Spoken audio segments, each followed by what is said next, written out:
J'étais joueur de rugby professionnel en Italie. J'ai été blessé dans les attentats du 13 novembre 2015 et après 1 an et demi à tenter de revenir sur le terrain, j'ai dû y renoncer. Les éditions du Seuil ont réussi à me convaincre que je devais écrire. Mais ne sombre pas, mon premier livre est sorti en octobre 2017.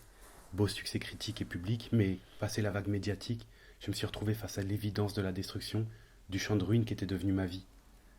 Alors je suis retourné dans l'ombre, j'ai vécu sur une île au milieu de l'océan, dans les forêts, sur les toits, à Venise, à Paris et dans ma ville d'enfance, à Massy.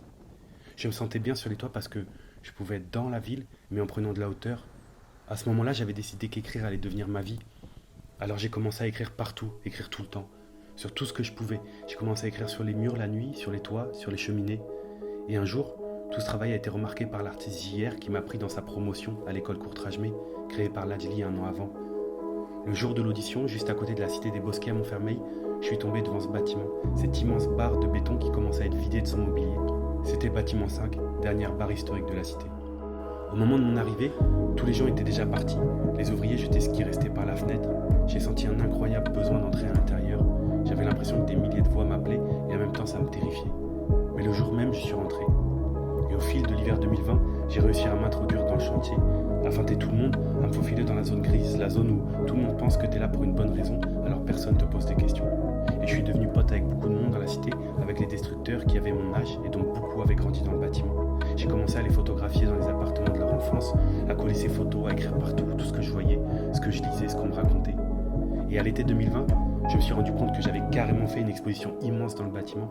Faut dire, j'y passais ma vie, j'y dormais même, sur le toit dans un hamac que je pendais au tuyau. Alors chaque soir, j'esquivais le mec de la sécurité et à une dizaine on montait. Je faisais la visite avec des marqueurs, des pinceaux et tout le monde écrivait. On recommençait quelques jours après avec une nouvelle équipe et ainsi de suite. Tous les jeunes ont pu écrire quelque chose pour saluer le dernier vestige, le bâtiment de légende. On a appelé ça les vernissages sauvages. Faut bien comprendre qu'au Bosquet, après avoir vécu dans l'oubli, les gens vivent dans la poussière depuis 3 décennies. Et les bars construites en 6 ans, entre 58 et 64, auront mis 28 ans à disparaître.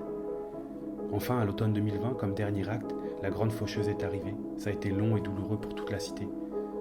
Mes œuvres sont apparues à mesure que les murs tombaient. C'était beau et triste à la fois. Ça a été un moment intense où les gens se sont mis à beaucoup parler, à raconter des choses. Moi, j'étais là, au milieu de tout ça. Quelques mois après, j'ai collé des immenses photos sur les tours des cités alentours, sur le thème du manque, du cycle de cette histoire de France, cette histoire populaire si méconnue, si importante, celle des cités et des grands ensembles en général. Avec cette aventure, moi, ce projet, maintenant ce livre comme apothéose, j'ai mis un terme à cette parenthèse de ma vie, ce cycle de démolition dans lequel j'avais été plongé. J'ai réglé beaucoup de choses de mon enfance, de ma jeunesse. Tous ces liens à mon passé m'ont explosé au visage alors que le projet s'achevait, alors que j'écrivais tout ce qui s'était passé. Sur le moment, je le faisais parce que mon instinct me disait de le faire. J'avais rien calculé. J'ai commencé mon projet artistique, photographique, alors même que je ne savais même pas ce que c'était. Alors même que je l'apprenais tous les jours à l'école Courtrajmé. Et pendant ces 2 années, ma vie a pris une autre direction. Je me suis reconstruit au milieu des ruines dans un chantier de démolition. Et surtout, j'ai pu rendre hommage aux habitants de la cité des Bosquets et du bâtiment 5, bâtiment aux 1000 destins, aux jours de bonheur et de chagrin, barres de béton et de vitres, barres de rire, barrettes de shit, bâtiment aux 1000 joies, aux 1000 peines, beaucoup d'amour, un peu de haine, destruction rapide, après courte vie pleine.